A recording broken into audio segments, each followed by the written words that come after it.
all of you on behalf of Forensic Fusion to today's much awaited 2-day international workshop and certificate course on the Forensic Convergence, Blood and Bones.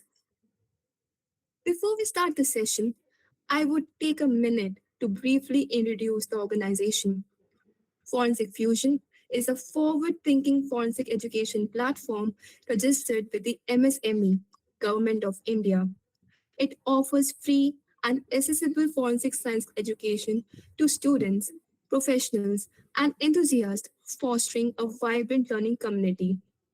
Through its diverse offering, including specialized courses, immersive internships, expert led webinars, interactive workshops, distinguished guest lectures, and stimulating competition, Forensic Fusion provides a dynamic platform for students and professionals to explore the intricacies of forensic science. Additionally, the organization enriches its online presence through thought provoking case studies and insightful articles featured on its website, as well as educational videos on its official YouTube channel, further enhancing the learning experience. Today, we are truly privileged to have with us an exceptional expert whose work lies at the very heart of forensic science and criminal investigation.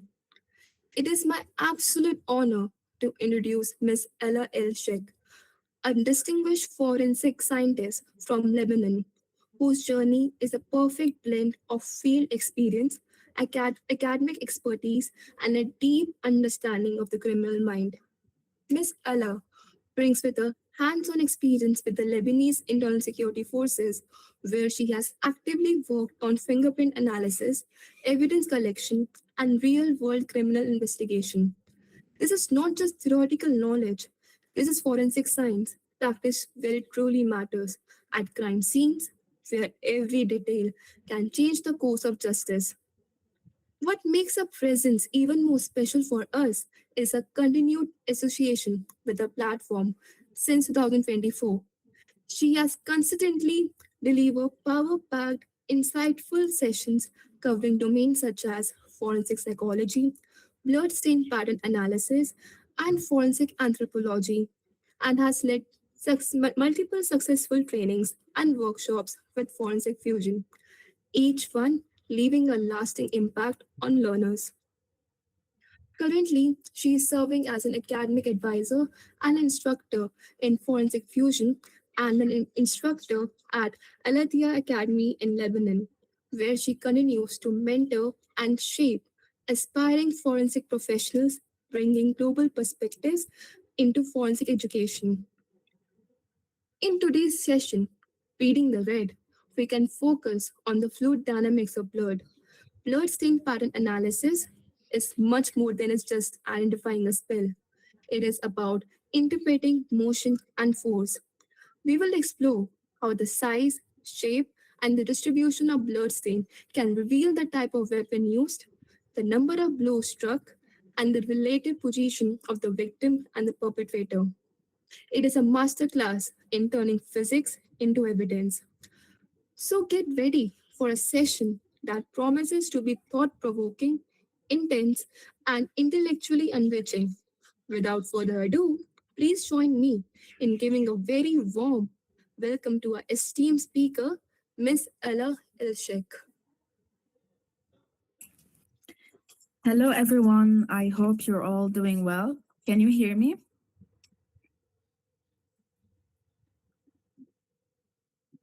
Okay. First, I would like to thank Shivakshi. I hope that I pronounced your name correct. Thank you so much for this lovely presentation that you did about me. And of course, I want to thank Forensic Fusion for the opportunity to give these sessions. It's my pleasure to work with you, especially when I can see the hard work done by this academy to provide knowledge when it comes to forensic science and its field. Now, unfortunately, we don't have so much time to get to know you all. But of course, I will be providing my email address and LinkedIn in case you'd like to ask anything and for us to connect more. Now, please note that if you have any questions, don't hesitate to ask at all. And if it's possible, to keep them all to the end so that we can like have much time to cover everything and we can like have more discussion. Also, if during the session there's anything like that is not clear, please you can open the mic and tell me to repeat it because I don't think I will be able to check the chats all the time while presenting the session. So let me share my screen.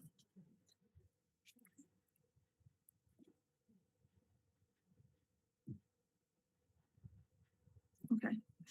Um, can you see my screen?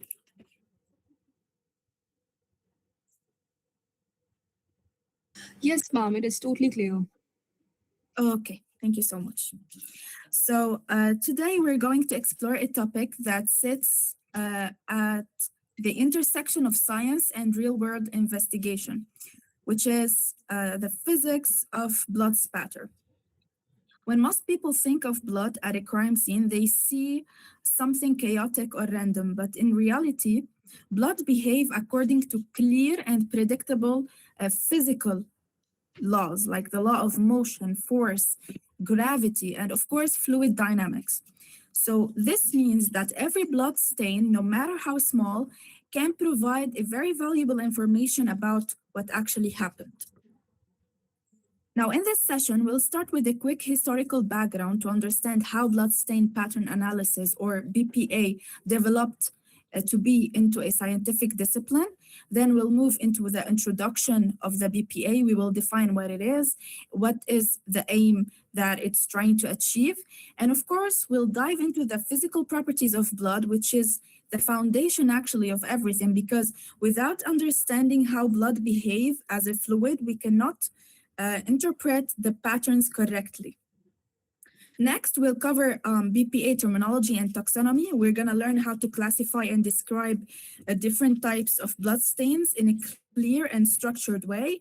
And of course, we're going to deep dive into the reconstruction of the crime scene, like using the direction, the angles, and the patterns in order to estimate where the blood comes from.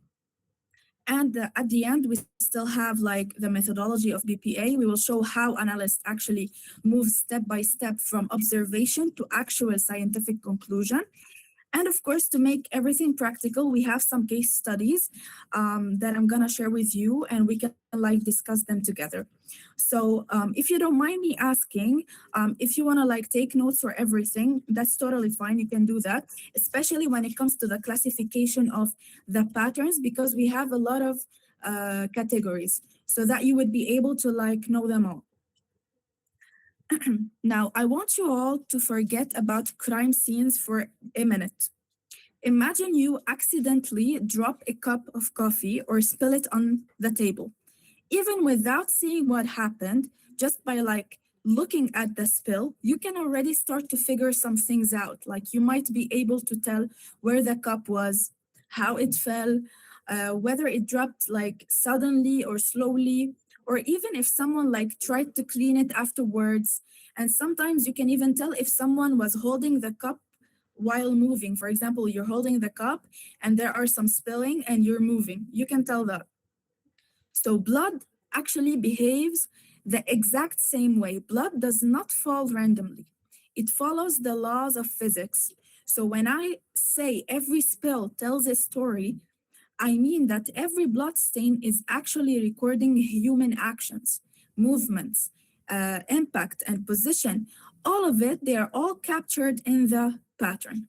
And our role in bloodstain pattern analysis, or BPA, is to read that story scientifically.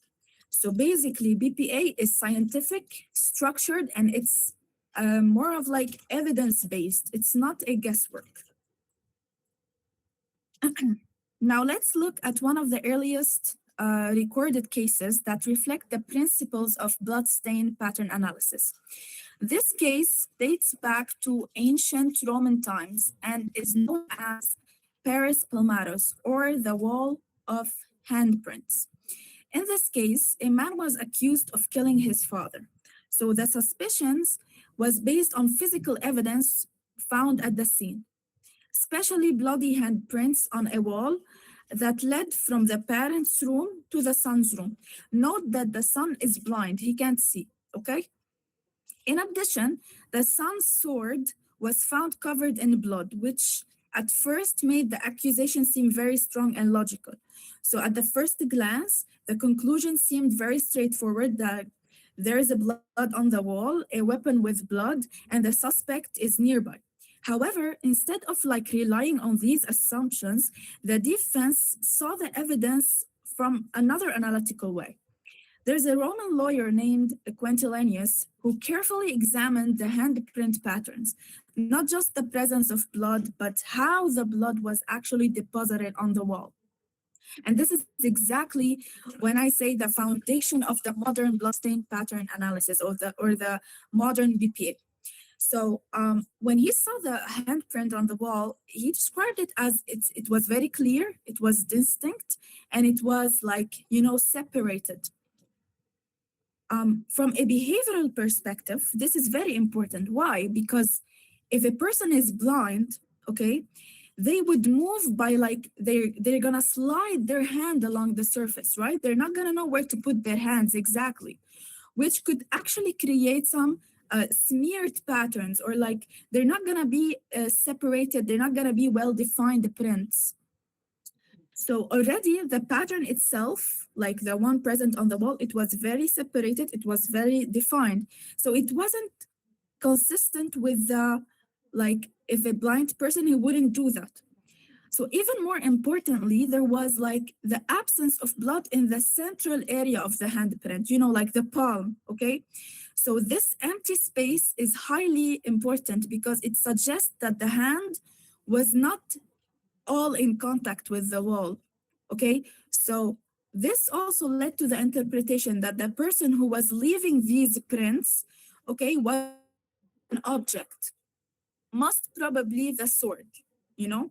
So when someone grips an object, the central part of the palm cannot leave a full impression on the wall. So instead of supporting the accusation here, BPA evidence, the bloodstain pattern evidence, actually raised doubts about it. So the pattern suggested that the individual who left the print was not behaving like a blind person and was likely holding a weapon at that time. So, guys, this case is one of the earliest examples showing that patterns can contradict the assumptions made. It demonstrates a fundamental principle in BPA is that we do not analyze blood based on its presence alone, but based on the pattern, on the distribution, and the behavior it reflects. And this is exactly why bloodstain pattern analysis today is not about guessing what happened. It's more about interpreting what the evidence allows us to conclude. Now that we've seen how early observations of blood pattern were used, let's move into how BPA analysis started to become a scientific discipline. So over time, of course, there are several key contributors that help to transform BPA from a simple observation into a structured and scientific analysis. One of the first was Hans Gross. In the late 19th century, he emphasized the importance of carefully documenting bloodstains at the crime scenes, the focus on the shape, the distribution, and the exact location. And this was major shift because it introduced the idea that bloodstains should not just be noticed, they should be recorded and analyzed also. Then came Edward, who conducted experimental studies using blood, including the study of blood from head wounds. His most important contribution was the demonstration that the tail of a blood stain actually indicate the direction of travel. And we will see that in a bit. We're going to explain like the directionality of blood stains. So this was a very important discovery because it showed that blood stains are not just random and they carry the direction information that can be also into analyzation or interpretation. Later, we have someone who's called Victor. He made another critical advancement. He demonstrated that the angle at which a droplet strikes a surface can be also calculated. We are gonna also see this in a few. We're gonna explain it. So using like the width and the length of the stain itself, we can know a lot of things. So basically, this introduced like the quantitative aspect of BPA, which means that analysis could not only be based on observation, as we said, it also can be measurable data. So what we see from this contribution is a clear progression from simple observation to like experimentation and of course to mathematical analysis. And this is exactly what defines BPA today. As we said, it's a field that combines observation, physics, and measurement in order to interpret blood evidence scientifically. Until now, is everything clear, guys? Yes, ma'am. Okay, great. Now that we've seen how bloodstain analysis developed historically, let's define what BPA actually is. So, BPA, or bloodstain pattern analysis, is the study of the size, shape, and distribution of bloodstains in order to reconstruct events. In other words, we are not just looking at the blood because it is present. We are analyzing how it was deposited in order to understand what actually happened. So it helps us determine several key elements of an event, like for example, the mechanism of injury, the number of blows, the position of the individual involved. And it's important to distinguish also between two main terms, and I've put it here, the bloodstain and the bloodstain pattern. When I say bloodstain, I'm talking about a single deposit of blood on a surface, okay? When I say bloodstained pattern, it's a group or arrangement of stains that together show how the blood was deposited. It's very important to note here that one stain only can tell us very little. So that's why we analyze multiple stains together. And that's when we begin to understand like the full picture. And even from the shape, like from a single stain, we can often like determine the direction of the blood was traveling and to like estimate the angle at which it impacted a surface. From one stain, we can still do that. But in the like overall, to see the overall picture, we have to analyze multiple stains together. Now, the main goal of BPA is not, of course, to accuse someone, okay, if he is guilty or not, but it is to reconstruct events based on the physical evidence. So through this analysis, we can answer some questions like what caused the bloodshed, where the impact occurred, how many impacts took place, how individuals were moving, the sequence of events, and whether like the statements are consistent with the evidence or not. And what I mean by that, for example, you have the witnesses and you're going to ask them like what happened. And based on their statement, you can like support this statement or you can refute it based on the evidence that you have related, for example, to BPA. So as overall, BPA allows us to understand not only what could have happened, but what could not have happened. Because so I'm not trying also to see what happened. I'm trying to see what also didn't happen if I am like comparing it to the statements that I have. And yeah, this is what actually make BPA a very powerful tool in forensic science because it transforms blood from simple evidence into a source, that is measurable and like we have to interpret the information that we have and everything. So now we explained what BPA is. Let's focus now on the role of the bloodstain pattern analyst. Well, bloodstain pattern analyst is someone who studies bloodstains in order to help investigators to like understand what happened at a scene. But this rule is not based on the observation alone, of course. It relies on multiple scientific discipline. So an analyst uses biology in order to understand how the blood behaves. He uses physics to understand the motion, the force, and the direction. And he uses basic mathematics to analyze angles and distance. So essentially, BPA here is the combination of these sciences working together in order to interpret blood evidence. And the goal of the analyst is to take what we see, which are the stains, and translate them into this meaningful information about the event and to know like about what happened.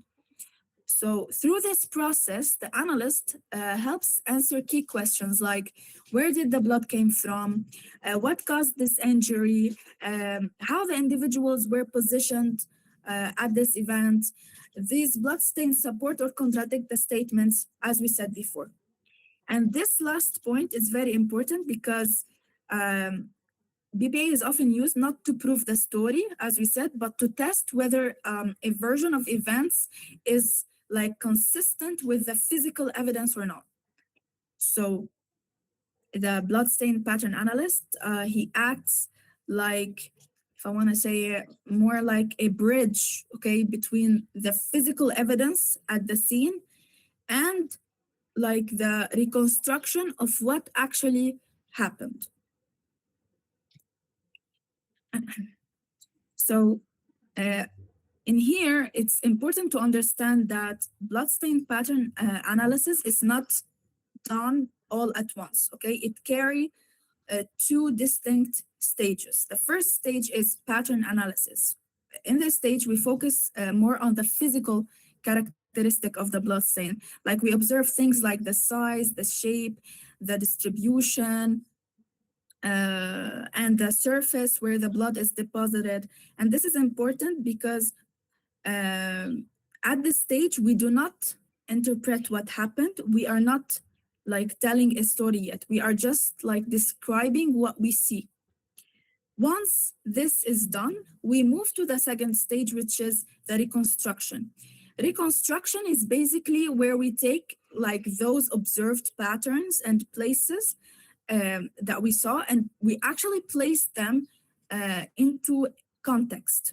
So now we start asking questions, as we said before, like what actually happened, where the person is bleeding from, there were any action involved, like did someone intervene during the scene, like did the perpetrator try to clean or not, medical intervention that like ruin the scene. I don't know. So we start to ask all of these questions. So the key difference in here is that pattern analysis is about the observation. Reconstruction is about interpretation, which is based on these observations that we made. And you should know like separating these two steps are essential because it ensures that our conclusions are based on evidence and not like assumptions. So where and when bloodstain pattern analysis is performed? Why are we talking about this? It's because this is just as important as the analysis itself, okay? Ideally, BPA began directly at the crime scene, not just from like photographs. And this is because being physically present allows the analyst to observe details that may not be fully captured in images, like the depth, the angles, the relationship between different patterns. And another important point is that both areas with blood and without blood are equally important. So when when we photograph everything, of course we're gonna, let's say like it happened in a room, we're gonna take overall photographs of the whole room, okay? But we're gonna focus more on the evidence that we have, for example, on the blood droplets that we have or anything. So we're gonna photograph them as well, but we might miss photographing some areas that doesn't have any blood, but they are important to help me to solve this crime and know what happens.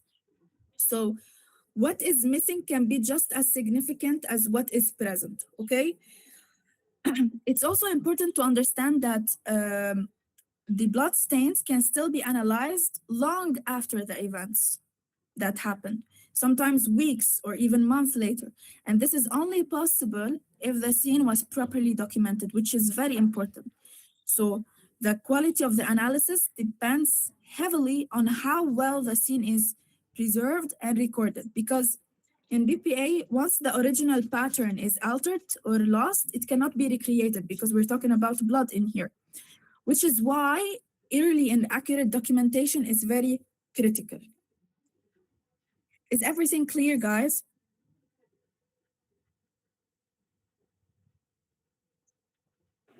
Yes, ma'am. Okay, great. So, uh, must, one of the most actually critical principles in bloodstain pattern analysis is that bloodstains, they must be documented, as we said, before anything is touched or altered. Because again, once a pattern is disturbed, it can never be restored to its original condition. So at the scene, we use like several methods to ensure like the accurate documentation, which include high resolution photography to capture fine details of the stains. We include measurement scales to determine the size and proportions, and sketches, sometimes video recordings to preserve the overall layout and like the relationship between all the stains and stuff. So, uh, for example, as you see in the picture, placing a scale next to a blood stain allows us later to calculate the angles or distances accurately. Okay, but like photographs from different perspectives help us to understand the direction and pattern contribution. So each photograph that we take is very important to its own like analysis. And in addition to like the pattern analysis, we know that of course blood stains can be also used for DNA profiling, which becomes especially important in the cases that involve multiple individuals. For example, if two different DNA profiles are found at the scene, with only one known victim, this may indicate that the perpetrator or the murderer was injured during the incident. So documentation serves a double purpose, if I want to say, like it serves the physical pattern for analysis, and it ensures that the biological evidence, like the DNA, we can rely on it in order to examine it later. So in here, guys, I actually put some slides regarding the documentation and the sampling and everything for you to like, I think that you already took these since you are all like forensic science student, but like, to refresh your memory and just to be familiar with everything. So in addition to like analyzing the patterns, we said that bloodstains, they are important for DNA profiling, which help us later on to identify the individuals that are involved in the incident that occurred. So small samples of blood are collected at the crime scene, usually by swabbing dried stains or like absorbing liquid blood in order to determine whether the blood is human, okay, and to generate a DNA profile. And this become essential in cases, as we said, that involve multiple victims. Now, in some cases, like parts of large items, like the parts of the wall, a furniture may also be removed if they contain like important blood evidence as well. However, if like an object cannot be removed, like a concrete floor, it is carefully photographed, measured, and like documented at the scene to preserve the information for the later analysis. So DNA sampling, it actually complements BPA by helping us to identify who was involved, while the pattern themselves, they help us to understand what actually happened. So when it comes to BPA at a crime scene, the process must follow a very strict and organized approach to preserve the integrity, if I want to say, of the evidence and make it more reliable. And the first step, as we always say, is the documentation. We photograph the scene starting with overall views, then we move to close-up images, and we add like measurement scales to ensure accuracy. After that, they sketch and record the exact location of each blood stain because, understanding like the spatial, which is the placement relationship between stains, is very essential for like when later on we want to reconstruct the crime scene. And once we have everything documented, samples can be collected. For example, dried or pooled blood can be swabbed. Stained material like a fabric or carpet can be like removed. And of course, it's sent to the laboratory. So throughout this whole process, we shall not forget about the chain of custody. It's very important, which means like we keep detailed record of who collected, handled, transferred, and stored the evidence in order to ensure that it has not been contaminated or tampered with. Because if a blood sample is not properly tracked, it may be rejected in court, even if it is very scientifically valid. They're gonna reject it in court. So as we said also, many of these bloodstains are used for like DNA profiling to like link individuals to the scene. And the patterns themselves help us understand the sequence of events.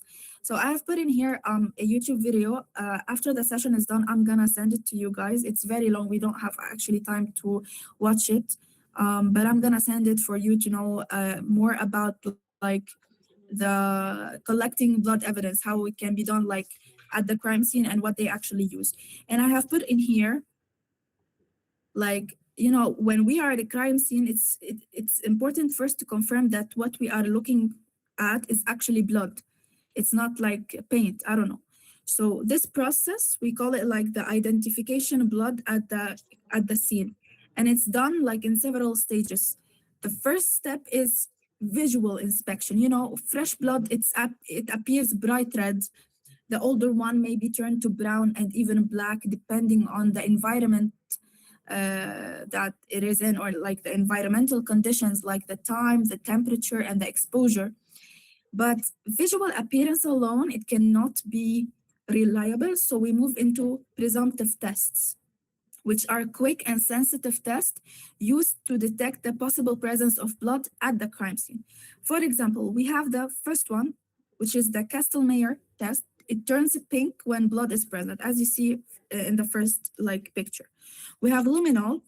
Okay, it causes blood to glow in the dark, and it is useful for detecting like cleaned or hidden blood. For example, there was blood in this bathtub, okay, and the perpetrator cleaned it using some kind of a bleach. So when we put the luminol on, we can see that it's glowing, which means that blood was present. We also have the LMG test, which produce a green or blue color reaction. These tests, guys, are useful, but they're not like definitive because, we know that sometimes some substances can give the similar reaction. This is why we have something called confirmatory tests. And these are required, they are more specific, and they are performed in the lab. So these presumptive can be done at the crime scene, but to be more sure, we have confirmatory tests that are done in the lab. For example, like in a microscope, we can identify the red blood cells, and some immunological tests can detect like human hemoglobin to confirm that the blood is of a human origin or not. So in this slide, you can see like the key difference between the presumptive and the confirmatory test as well, which I said they are both used to identify blood. Presumptive tests, they are sensitive. It means that they are very good at detecting even small traces of possible blood, and they are usually performed like at the crime scene because they are quick and practical. But the result they provide is only an indication. They tell us that the substance might be blood, but not with certainty. On the other hand, We have confirmatory tests that are highly specific, meaning they are designed to definitively prove that the substance is actually blood and often human blood. So these tests are typically performed in the lab. They are more controlled and precise methods are available in the lab. So, in simple terms, if I want to say it, presumptive tests, they help us locate and screen potential blood evidence at a crime scene. Confirmatory tests, they provide the final proof needed for the scientific and, like, if you want to say it, like the legal certainty that this is actually blood. Now, I have put this slide to show you how the shape of blood stain change depending on how the drop falls, because we're going to talk about this in a bit. It helps us understand the height, the angle, and the energy. So when a drop falls from a short distance, okay, and hits the surface at a 90-degree angle, it forms this circular stain because there is no directional movement. It's only falling. And we're going to know in a bit why it is actually circular and it stays circular. If the drop sticks or like strikes, sorry, at an angle, the stain become more elliptical. And by this, we can know the direction of travel.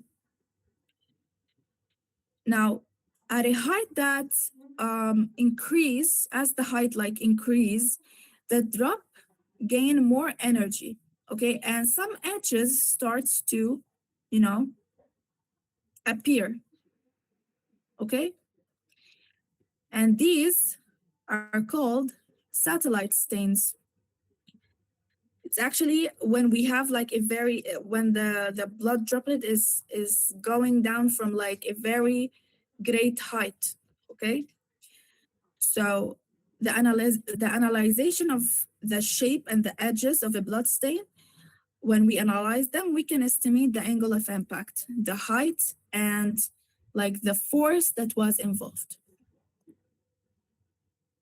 To answer all of these, I know that you might have some questions regarding the previous slide, but you're gonna get to know everything right now, moving forward. So this is important. So we need to understand blood itself as a physical substance because blood is not random. It behaves in a predictable way based on the composition and physical properties. Well, we know that blood is mainly made of plasma, which is about like 90% water, and it acts as the transport medium for like carrying proteins, nutrients, hormones, electrolytes throughout the body. And we have the cellular component, which include red blood cells, white blood cells, and the platelets. We know that red blood cells, they are responsible for the red color because of the hemoglobin present, and they play a major role in determining the thickness of blood, which directly affects how droplets form and move. White blood cells, they are part of the immune system, and we have the platelets that are essential for clotting. So this composition is what gives blood a unique behavior.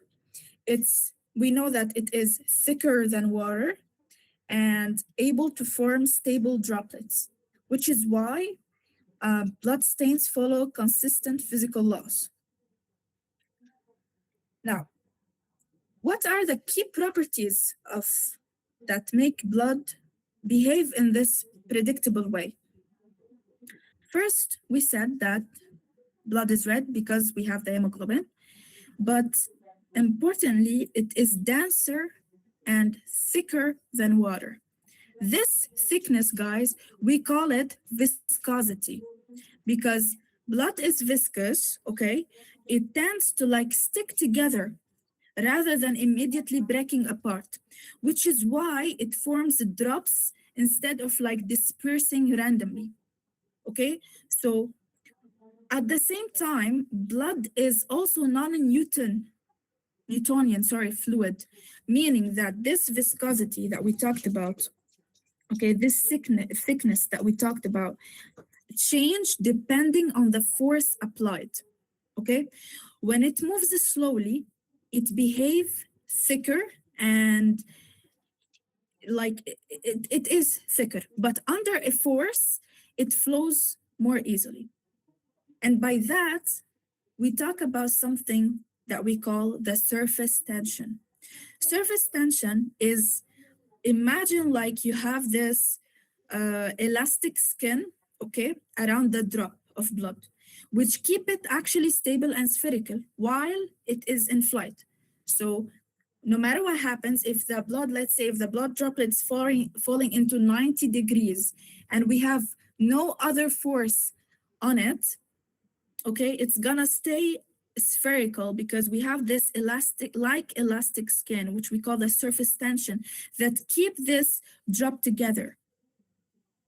So basically, this is why falling blood drop is naturally round. It's not like the teardrop shape we see like in all the cartoons, like they give us this teardrop shape. It's not like this.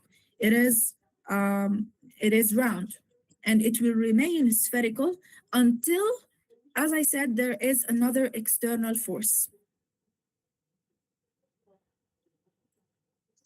Okay.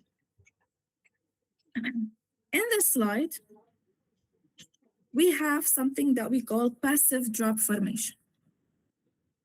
And you're gonna now understand what I mean by the surface tension and everything that I mentioned. The passive drop formation, occurs when blood separates from a source because of the gravity, okay, without like any additional force. As you can see, the process begins when blood start to stretch downward, okay, from the source. It forms a narrowing shape here. It forms a narrowing shape because of the gravity that is pulling it. At the same time, the surface tension act to keep the liquid together, okay? Eventually pulling the drop into a more rounded form.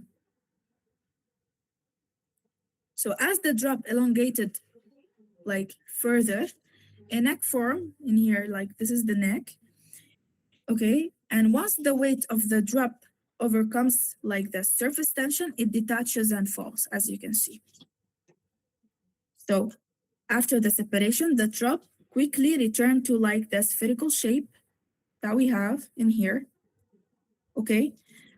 Because of the surface tension that we have. This process, guys, explain why blood drops form in a predictable way and why passive stains, they are round when they hit the surface. Understanding this is important because it helps us distinguish between stains that are caused by like simple dripping, okay, when it drips because of the gravity, for example, and from those that are caused by external forces during, for example, a fight. When people are hitting each other and there's blood, the blood droplets, they're not gonna be like this. They're gonna be different, which we're gonna see like in a bit.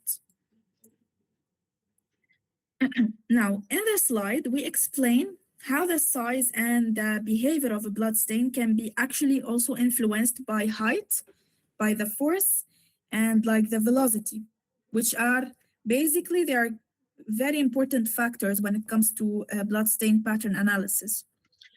So when a blood, okay, drop, when a drop of blood, sorry, falls from a short height, okay, it produces a relatively small stain because it has less time to accelerate and like there's no energy, you know. As the height increase, as the height increase, the drop gain more velocity because of the gravity. We have something called gravity and we have the velocity, which result in a larger stain. So you should know, guys, as we said here, short height give us smaller stains. The higher height give us larger stains.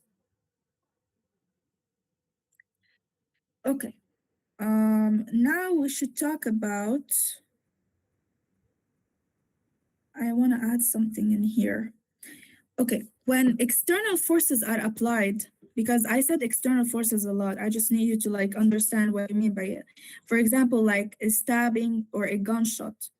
The energy, like the force, this force of the stabbing or the gunshot is transferred to the blood, okay, which cause it to break it into small droplets, which is why we have you're gonna see right now we have so many spatter patterns when it comes to the external force.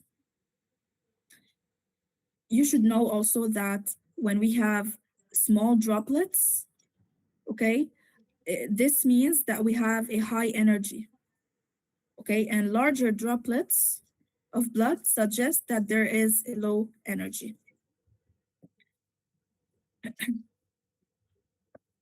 Okay, this slide, we're gonna explain what actually happened when a drop of blood impact a surface. Okay, we saw that we have the this one, the blood is falling, but like what happened when this blood hits a surface, like for example the floor.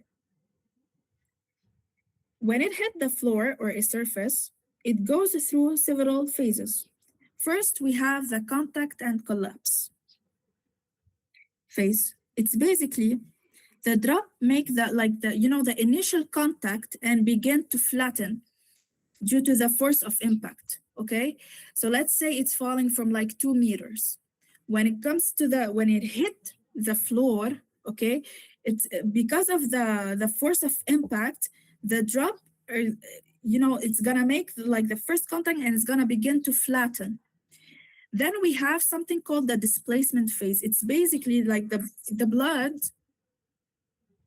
spread outward across the surface, and the dispersion phase is like you see like basically all of this happened within like less than a second, guys. But it's in here like we're saying how the blood actually can react when it the first impact with the surface.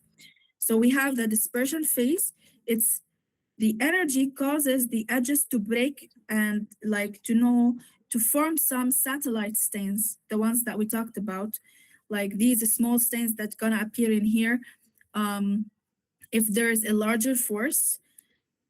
So this we have this stain, and because of the larger force, we're gonna see like some other stains around here, okay, that we call them the satellite stains. And the retraction phase, which is the last one, it's basically like the blood is um, like it is in the final shape, which is due to the surface tension. So the surface tension pulls the blood back toward the center, okay, which define the final shape of the stain.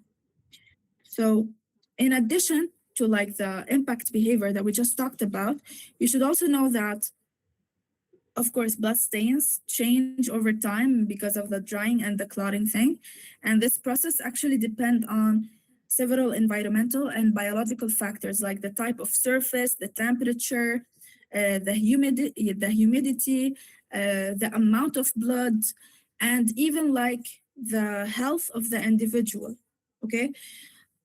For example, a blood on a t-shirt, okay, it's gonna spread. I think I have a picture of the blood on a t-shirt that I will show you in a bit. But the blood on a glass, it's gonna stay still, because the cloth, it's like the fabric, it's porous. So it can actually make the blood spread all over it. But when we have like a glass is like a dry surface, it's not porous. So the blood's gonna stay still. This slide is essential because when we work with blood evidence, the most important thing that you should know is safety. Because blood is not only important for analysis, it also can carry serious infectious diseases like HIV or hepatitis B. So this means that anyone handling blood at a crime scene or in any laboratory is at potential risk of exposure. So for this reason, we use the PPE, or what we call it, personal protective equipment, which is mandatory. And this includes, as you can see, gloves in order to like prevent the direct contact with the blood, masks to avoid maybe the inhalation of some particles, eye protection to like shield against the splashes that can happen, and like protective clothing like suit and shoe in order to cover to prevent any contamination. Okay, until now, do you guys have any question?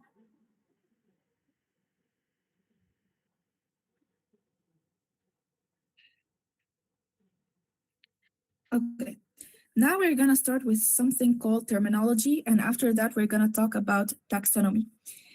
These are very important because um, I know that there are going to be a lot of terms and a lot of names.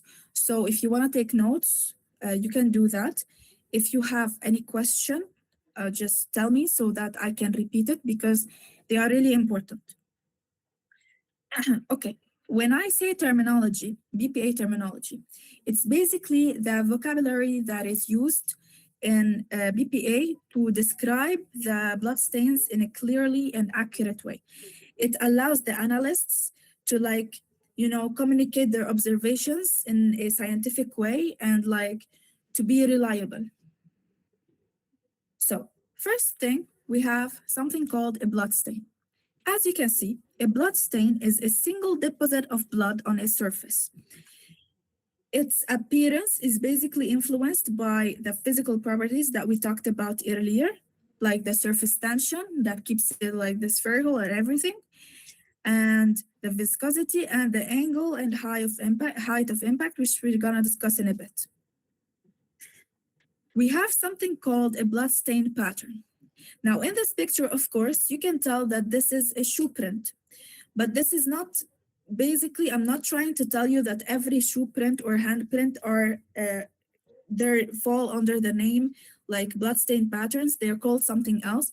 But basically, what you see in this picture, I wanted to show you is that we call a bloodstain pattern a group of stains that when they are together, they reveal how the blood was deposited. Okay.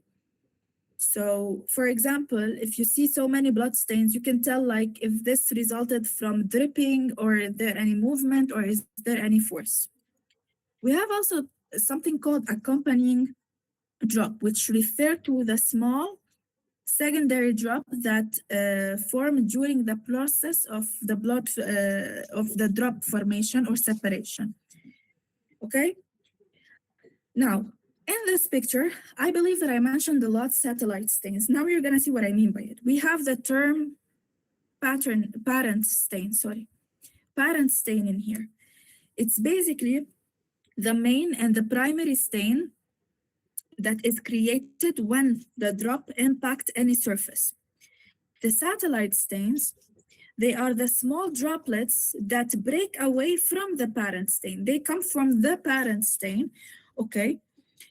They break away from them because of certain impact and because like there is some kind of force that is applied.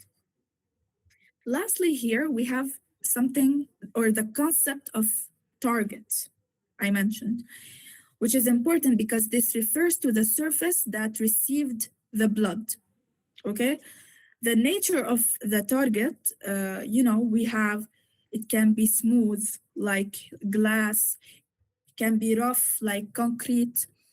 It basically affects the final appearance of the stain. You can tell the difference. For example, how it looks on concrete, how it looks on cotton fabric, how it looks on newspaper. It's different. It's the same drop like falling, but it's different on each surface. Is everything clear in here?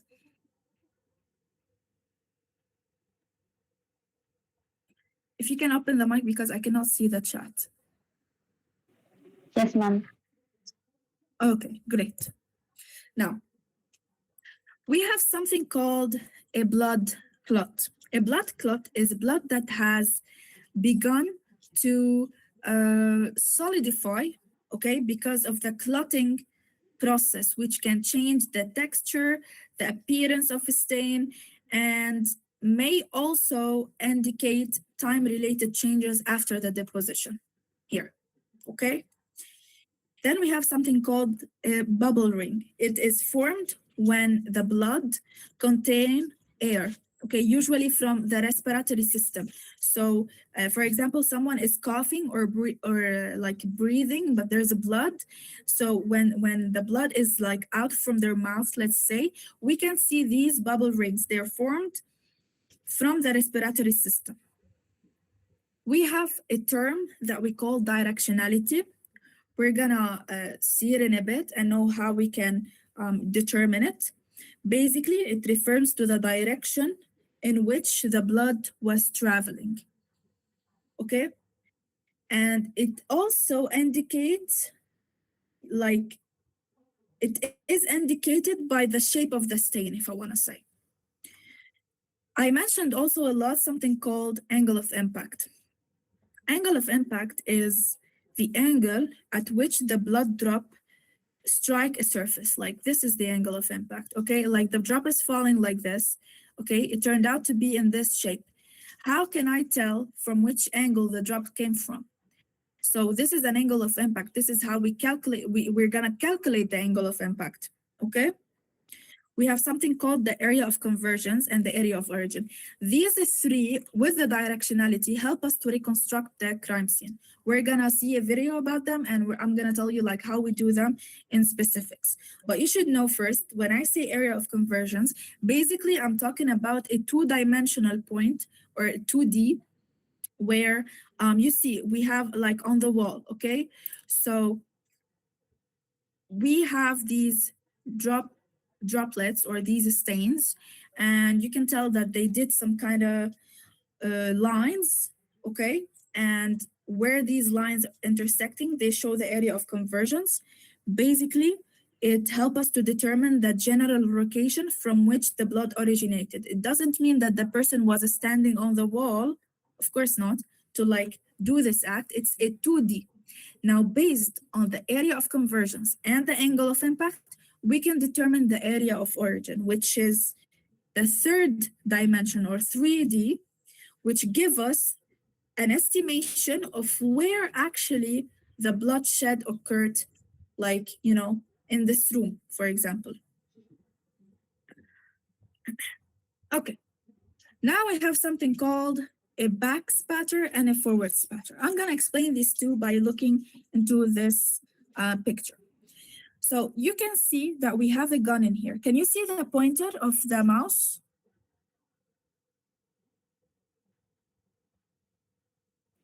Yes, ma'am. Yes, ma'am. Yes, ma'am. Okay, great. Okay, so we have this gun in here. Someone is holding the gun by his hat, and he is like shooting this person who's standing here. So we have the entry and the exit. Now, as the bullet goes out to the head of this person, we're gonna notice that we're gonna have two patterns. We're gonna have something called back spatter and the forward spatter.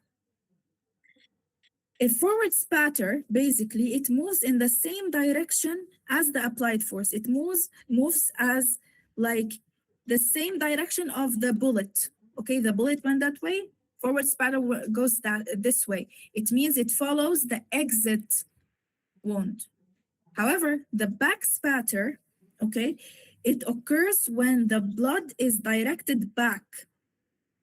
So typically in here, like if he's holding like his hand like with the gun and he is so close, we're gonna see some blood on his hand, just like in here, for example.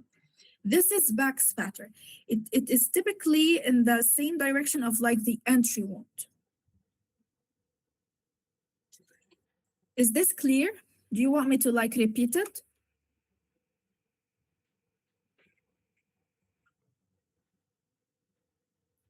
Okay.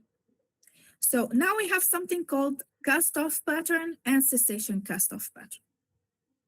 When I say cast-off pattern, I want you to imagine that we have someone is holding a hammer, okay, and is like hitting someone who is on the ground, okay? He is hitting with the hammer. First strike, second strike, third strike. We're gonna see, of course, some blood on the hammer. So the motion of like when he's striking the hammer down and he is pulling it up, we're gonna see some blood on the hammer, okay? And they're gonna go off, for example, to the wall who is behind the person hitting. It's gonna form this kind of stains. In the case study that I'm gonna show you guys, you're gonna see how they look like. So you're like stabbing or you're hitting someone with something, a hammer, and the movement of the hammer and the blood on it's gonna like give these cast off patterns on the ceiling, on the wall behind me. You're gonna see them. Now the cessation cast off, it basically occur when this movement is happening but it suddenly stops, okay, which cause like the blood to be more like accumulated in some point, but you're gonna know that it is a cessation. For example, someone held my hand while I was like, hitting this person to stop me. So the blood that are on the hammer, they're gonna do this cessation. We're gonna notice the cessation as well. We have something called a drip pattern. It is formed when a multiple, like a drop of blood, they fall into the same area. Okay, so they are like overlapping stains, and they can also form some satellite stains, as you can see. So we have blood of drops that are all falling in here, like 10 or 12 or anything. But as they fall, they're gonna create other like satellite stains. We have something called the drip stain. So we have a drip pattern and we have a drip stain. Drip stain is like a single drop of blood that is falling because of the gravity, okay? Like only we have gravity. As you can see, it is round shaped. So because of the gravity, it is like 90-degree angle.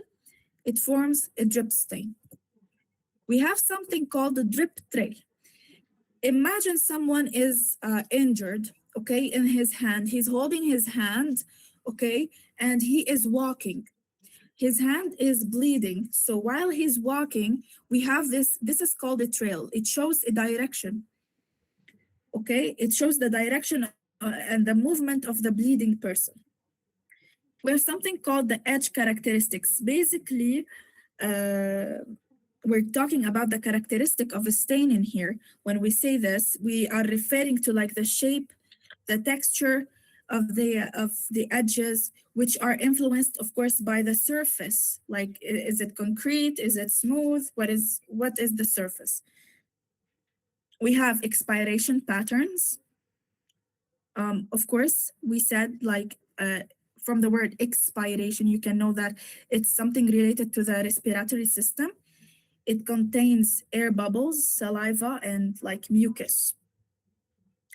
We have something called flow pattern. So a flow pattern, basically, it's when blood moves across a surface because of the gravity or body movement. Like you can see, like, for example, the injury is here, but like we have a flow, This is called flow pattern. We have impact pattern. Impact pattern is basically when a force is applied to the blood source and it causes it to like break into like smaller droplets. And we have insect stain. It's caused by insect activity.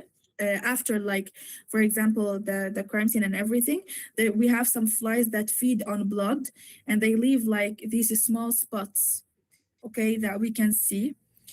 They can often be mistaken by true blood spatter, by the way, which is why we need to be careful when analyzing these things. Okay, we have something called pool. Basically, it forms when we have a large volume of blood that accumulates in one area. Okay, projected pattern. It is occurring when blood is under pressure, like let's say someone is bleeding from the artery, okay? It creates this distinctive thing, like it's projected, okay? We have saturation stain. We call it saturation because basically blood is absorbed into this porous material like the socks, it is cotton, it is a fabric, okay? Or for example, a carpet. So the blood is spreading, okay? We have something we call serum stain. It appears when the blood begin to like separate during the clotting, and like we have this yellow ring around the main stain, which can also like provide clues about the time and the drying and everything. We have something called spatter stain. Spatter stain is basically also we have a force that is applied, just like the impact one when we said that. But these stains actually happens, or how can I say it? Like I said that it happens, it is created when force is applied to a source of blood. It actually produces these patterns that they vary in the size, okay, because of the level of energy. For example, we can see spatter stains when someone is being stabbed and when someone is being shot with a gun. But we're not gonna see the same size of the stains, okay? In the shotgun, we're gonna see smaller stains. And we're gonna talk about that in a bit as well. We also have transfer stain. It occurs when, you know, like shoe print or a handprint or anything. So basically it is when a blood, like when an object, okay, that has a blood on it comes into a contact with another surface, okay, and it leaves like a pattern. As you can see here, we can tell that this is a shoe print. Okay, we have something called splash pattern. Splash occurs when a large volume of blood impact a surface, okay, and it is creating the central stain. Central stain is with some kind of irregular projections, okay, which means that there is a strong impact or like a sudden release of blood. A void in here is the absence of blood. Like imagine, for example, we have a wall, and on this wall there's a sofa, like that is the wall is behind the sofa, and someone is being killed. So the whole wall is all like in blood, and we have blood on the sofa. When I remove the sofa, I can see that the wall behind the actual sofa itself is still white, like it has no blood. This space that is still like white, that has no blood, is called void. So it's the absence of blood where it should normally be expected, okay? Okay, now we have the wipe and the swipe pattern. A wipe pattern, you should know like the difference between these two. A wipe pattern is created when an object, okay, moves through an existing wet blood stain. Okay, so it already exists and someone is wiping it. A swipe pattern is when like there's no blood was in here, okay, and someone's hand was like all bloody and they put it and they swiped it on the surface. So the surface was already dry, it hasn't any blood, and the contact with it made some blood and they like swiped their hands, so they made a swipe pattern. We have something called mist pattern. It basically, these are like, you can see like they are literally like a mist, like very fine droplets. They're usually less than like even 1 millimeter, okay? And this is caused, for example, because of an impact pattern or like spatter patterns, okay? And like, for example, in gunshots, we can see these. Spines, which are these ones, basically, you can see like these are pointed, they are elongated projections that goes from the parent stain, which is here. Like we have these satellite stains and we have these spines. And finally, when it comes to the terminology, we have, you can see the same picture in here, but what's the point of having them? So we have two related concepts. We have something called perimeter stains and altered stains. A perimeter stain referred to this is the perimeter stain. Okay, this is called perimeter stain. Basically, it refers to the accumulation of blood around like the edge of the stain, the outer edge of the stain. They form this dark ring, okay?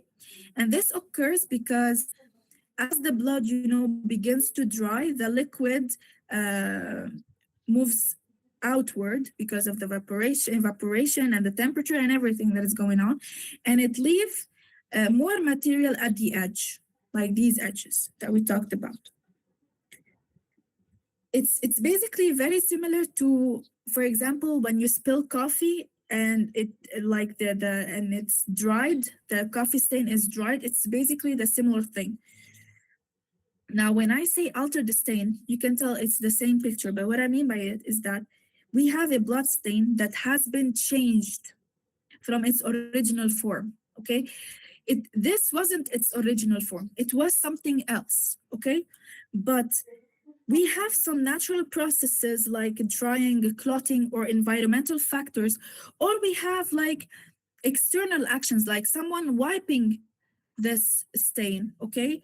Or there is someone who's cleaning, trying to clean the crime scene, okay? So, you can tell this stain originally was circular, okay? But it appears to be smeared or removed if someone like tried to clean it.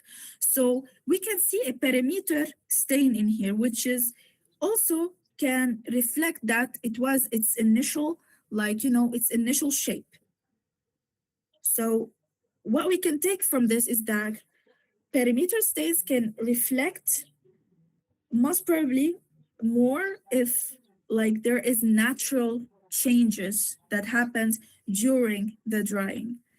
And altered stain, it's basically indicating that something happened after the blood was deposited. Is everything clear until now? Yes, ma'am. Okay, that's great.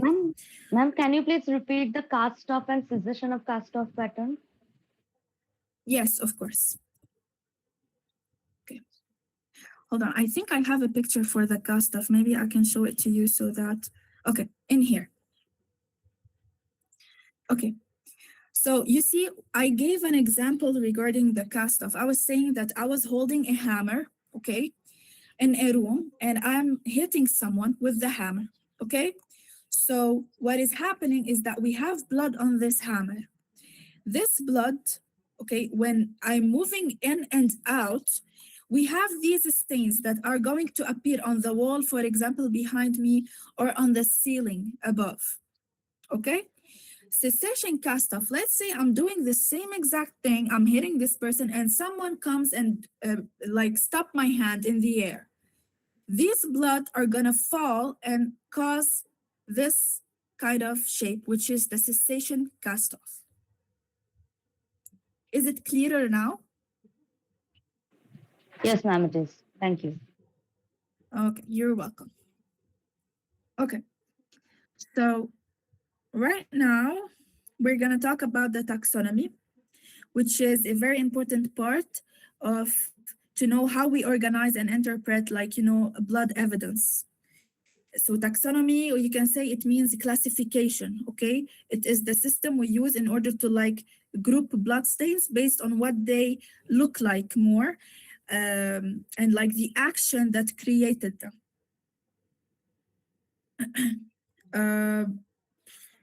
Why this is important? Okay, so this is important because, as we said, BPA is not observing the blood. We are understanding the whole mechanism behind it. And it's also important to understand that not all, blood stains can always be classified. There are some stains that can be disturbed. They can be poorly preserved. So we cannot classify them. And of course, we have some stains that can be degraded because of the environmental factors, as we said, like time, temperature, or cleaning attempts. So we cannot force a classification for those. We simply describe what we are actually seeing. So in the following chapters, in the following slides, I would need you to understand more when I say blood stain. What I mean it's a general term which refers to any deposit of blood on the surface. When I say spatter, stain, I mean I'm specifically referring to blood that has been dispersed because of external force. And when I say uncategorized blood stain, it's basically the available information that I have. They are not sufficient to me to determine its exact origin or mechanism. So this does not mean that the analysis it's failing. It's basically reflect like the honest scientific conclusion based on the evidence that we have. So starting with, I'm gonna tell you all the explanation of it when I'm starting here. Okay, so first group of BPA taxonomy is called passive patterns. Basically, this means that these stains are formed by gravity alone, without any additional force acting on the blood. Okay, you remember we just talked about these a few minutes ago in the terminology, but of course I'm gonna tell you more about it. So the first type, as we said, it is a drip stain, which basically a single drop of blood falling vertically due to the gravity, and it is impacting a surface. Basically, we can say like 90-degree angle. The second one, drip trail, it is the sequence, okay, of individual drip stains that are forming like a line. They are indicating a movement. For example, as we said before, a bleeding person walking through like in here, and we have this trail. We have something called a drip pattern. We said that it's basically when multiple drop of blood, they fall into the same area repeatedly. You can tell like we have so many drops that are falling in the same area, and we have these satellite stains as well. In the same category as passive patterns, we have the splash patterns. They are occurring basically when a large volume of blood impact a surface at once, and it creates the central stain surrounded by the smaller satellite droplets, as we see. And we can see also spines. So we can see the splash pattern, we can see satellite stains, and we can see spines. The flow pattern, you remember we just saw the flow pattern in here and on this leg. So it can also in here. So what you can tell from this is that it is created when blood move across a surface because of the gravity. So the initial one, like the blood arrived to be here, okay? But because of the gravity, we have this, movement. The pool pattern, it's basically accumulated blood in one area, okay? Because so obviously she was hit in the head and then she lay down, she cannot move. So this is like the final position of the victim. We can tell from accumulated blood. Now, we've done with the passive patterns. We said that passive patterns, they are formed by gravity alone. We have something that we call spatter patterns. Spatter patterns, these are formed when a force other than gravity acts on the blood.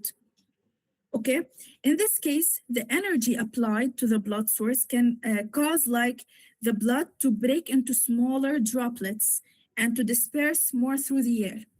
So you should understand here that the greater the force, the smaller the droplets, okay? Because high energy cause the blood to fragment more and more. The first one in here, you can see impact pattern from walking through blood. I'm not saying that I'm walking on the blood and then I have like a shoe print. No, that's not it.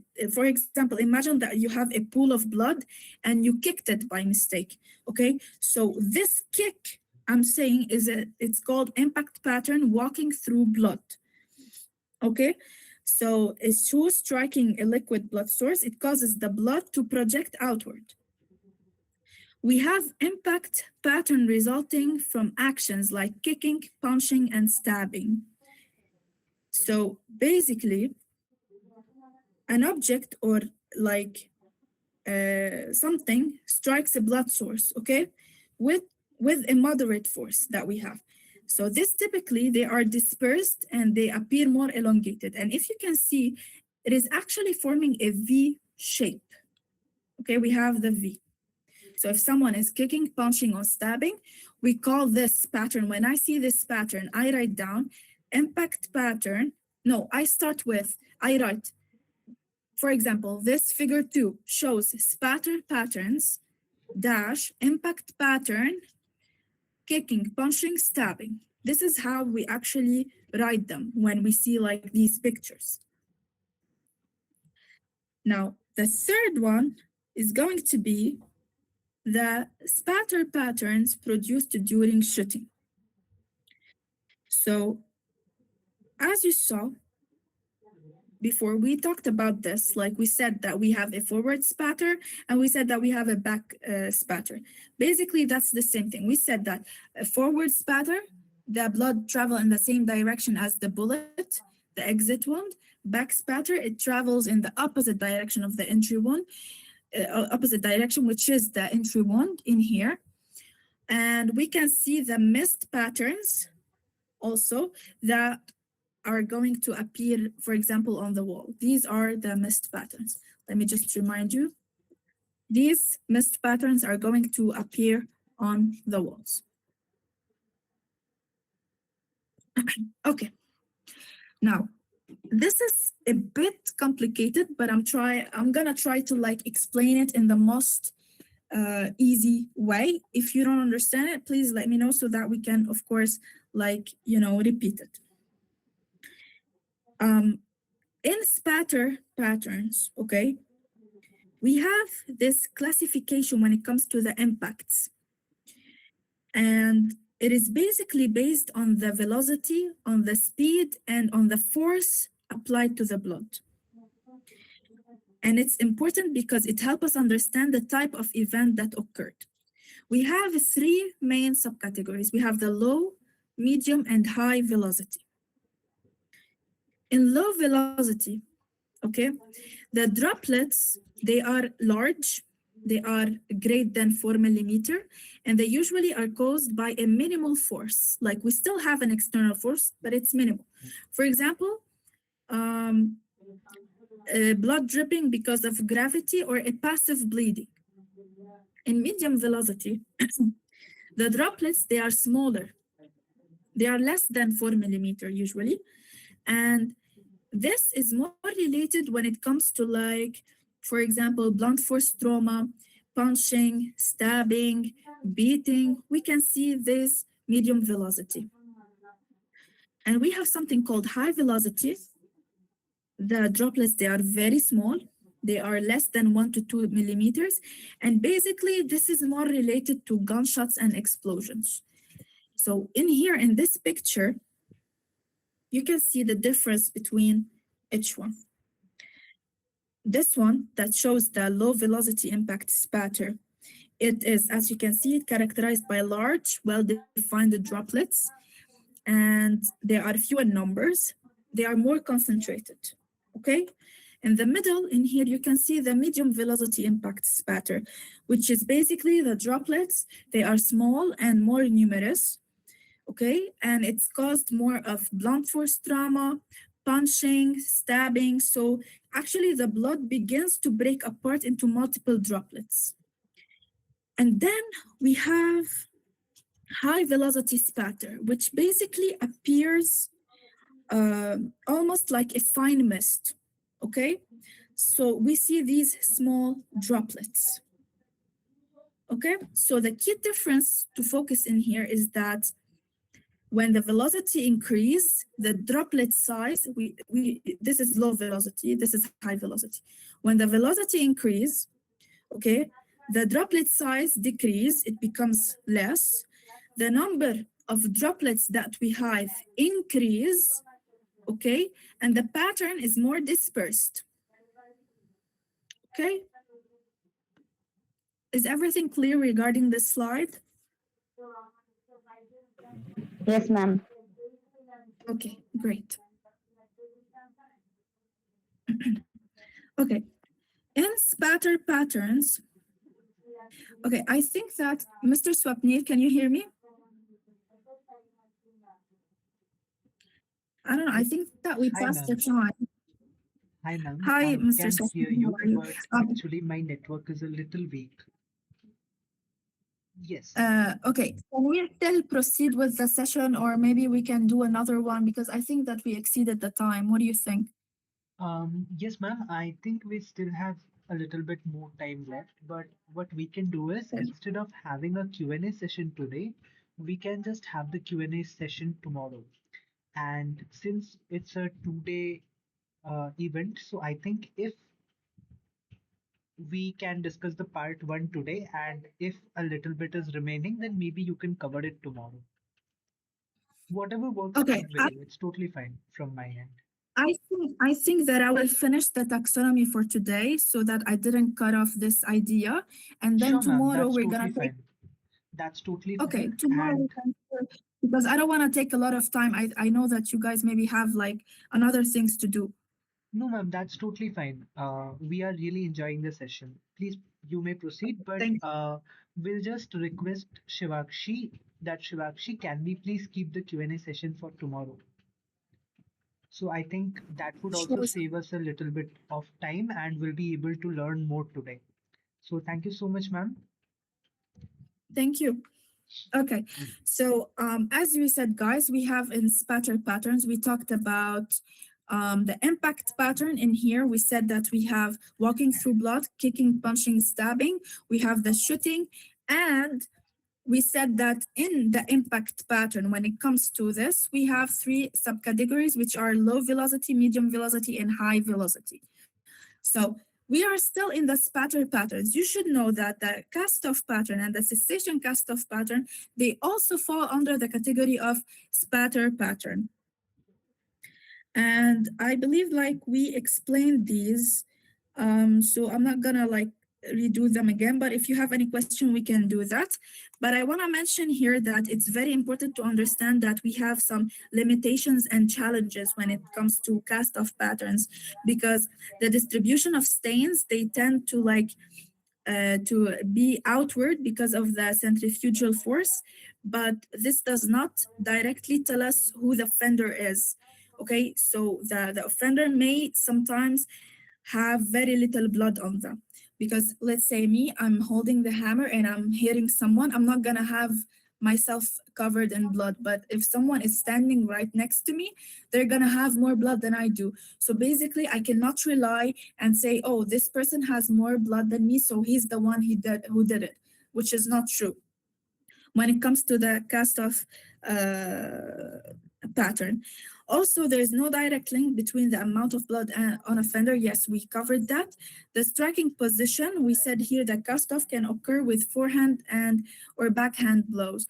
Okay, we're saying here that you cannot actually know if the person doing the act is actually right-handed or left-handed because it's not actually shown when it comes to cast-off. We cannot know that. Okay, also in spatter patterns, we have the projected pattern, or some people call it arterial pattern, because basically the blood is expelled under pressure, most commonly from like the arterial source, which produce this distinctive pulsing or snake-like appearance, okay?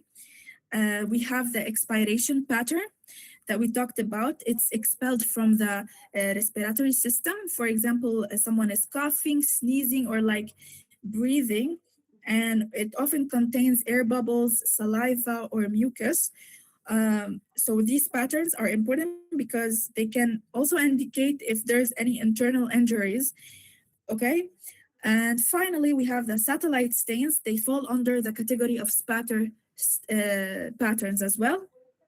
We said they are secondary droplets that break away from the large parent stain. Now, the third category in BPA, so we said we have passive pattern, category 1. Category 2, we have spatter pattern. Category 3, we have contact pattern. So basically, these are formed through the direct physical contact between a blood bearing object, okay, and another surface. So the first type is the transfer stain. As you can see, the transfer stain is occurring when a bloody object or a person touch a surface, which leave behind a recognizable like impression, like a handprint or a shoe print. So this is called transfer stain. The second one, the wipe stain, and the third one, the swipe pattern. Sorry, wipe pattern and swipe pattern. So I want you to understand in here that the main difference between these two, when it comes to swipe, when I say swipe pattern, it is when a bloody object, okay, moves across a clean surface, which create a trail. So we are blood is moving from a wet, which is our hand, to a dry surface, which is, for example, the table.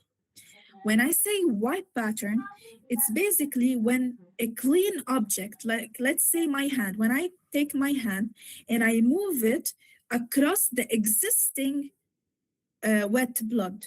So here I am moving the blood from dry, which is my hand, is going to, it was dry, it's going to be wet. This is the wipe.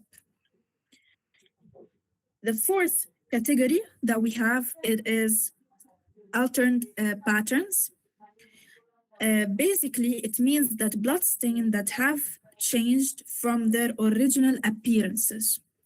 Okay, so first thing first, we have the changes because of natural processes. We talked before about drying and clotting. So basically, blood began to solidify and change over time because of factors like the surface type, the temperature, the humidity, and of course the volume of blood. So typically, we know that blood dries from the outside to the center. So it's forming like a darker edge. You remember we called this edge a perimeter stain, and also produce some like serum rings or clots. The other one is the insect stain, which is basically an alteration that comes from insect activity. So we said like we have insects that feed on blood and leave behind small stains or marks. And the third one is saturation stain. So when we said like we have a blood that is on a t-shirt, we know that the t-shirt is a porous material, it is fabric. So basically the blood in here is spread and it's losing like the defined edges, and it's making it very difficult to determine if like what was the original shape of the blood when it fell onto the t-shirt. And lastly, we have the microorganisms, basically, that can affect the blood over time when it comes to conditions like heat and humidity. So we have some changes in color, like the red turn to brown or green or even black. So basically, this is like the alteration of the overall appearance of the stain. Also, when it comes to altered patterns, we said we have first the changes due to natural processes. Now we have changes due to human action.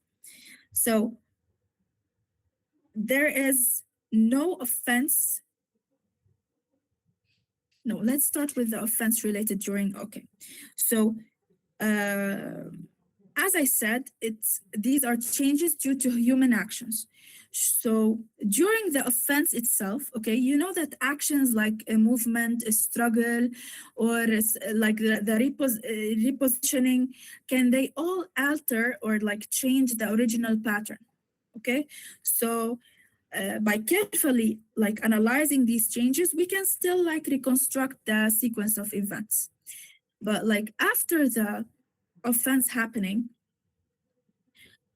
you know, some perpetrators try to hide or modify the scene.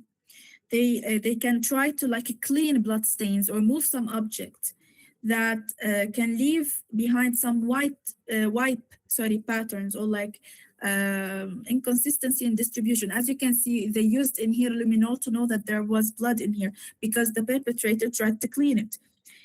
In the second picture in here, you can see in here we're showing that the victim tried to like stop the bleeding, okay, in the bathroom. So as you see, he altered the crime, he altered the scene, so there's blood everywhere, okay?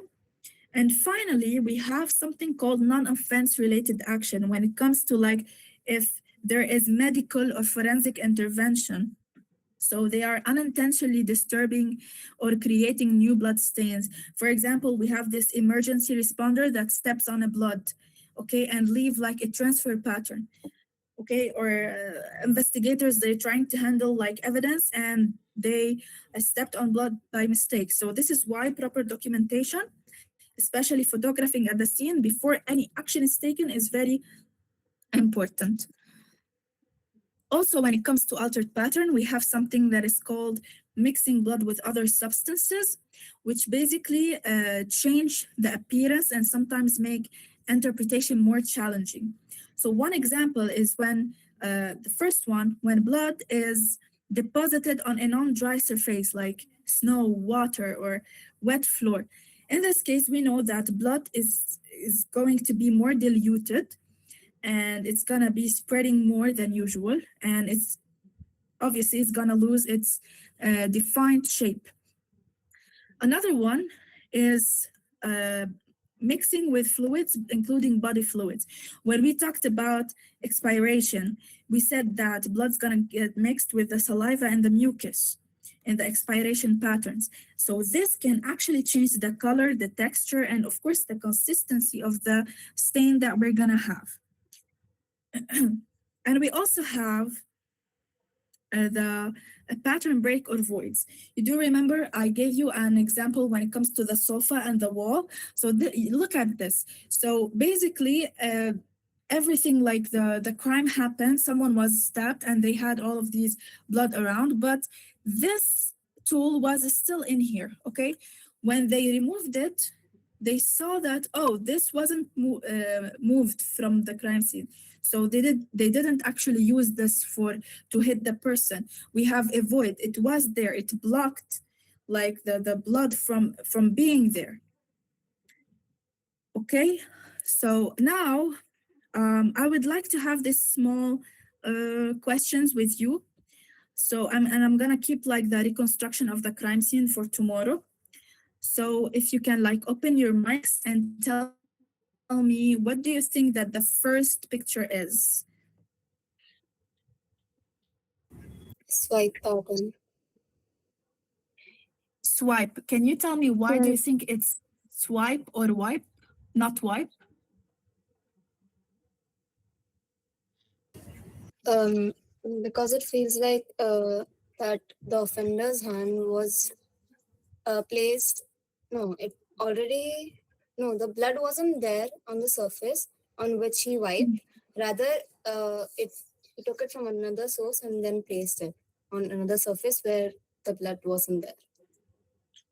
Okay, I see your point. So you're saying it's a swipe because uh, it was like it was a clean surface and then someone placed their hand. Yes. Okay, so if you can see, you can tell that there was already blood because you can see the accumulation of blood in here. So basically, what happened is a wipe because the blood wasn't there and a person actually put their hands and wiped it. You can see the accumulation. That's not actually very possible to maybe have when it comes to the swipe to have this kind of accumulation of blood. Is it clear? Okay. Okay. So who can tell me what the second picture is? Ma'am, void. That's correct. Okay, the third one.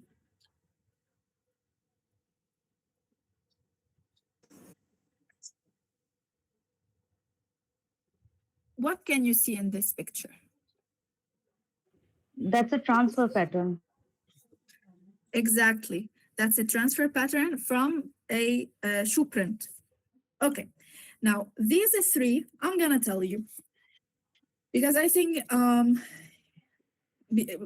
like one time after another, you're going to get to know them. But these three, we have one that is low velocity, one that is medium velocity, and the third who is high velocity. I need you to tell me which one of these three is the low velocity impact pattern.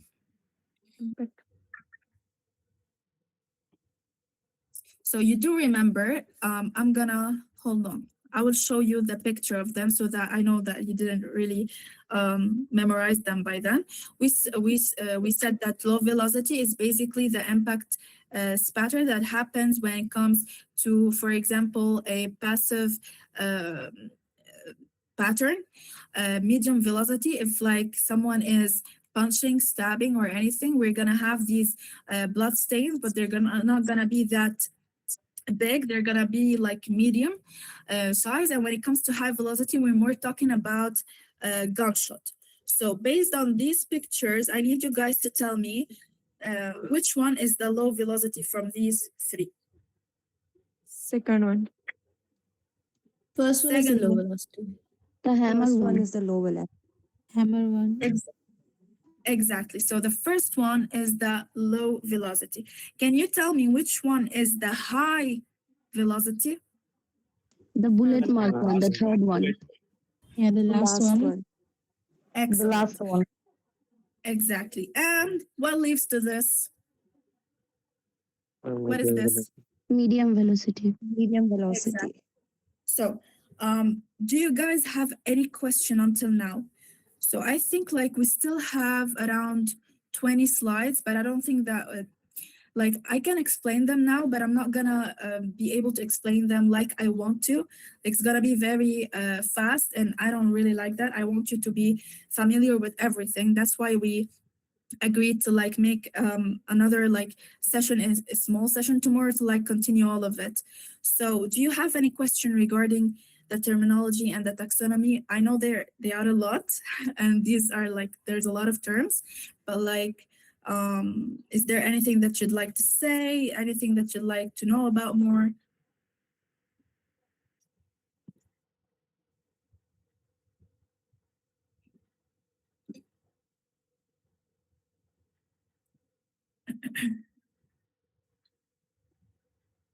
So you guys have no questions?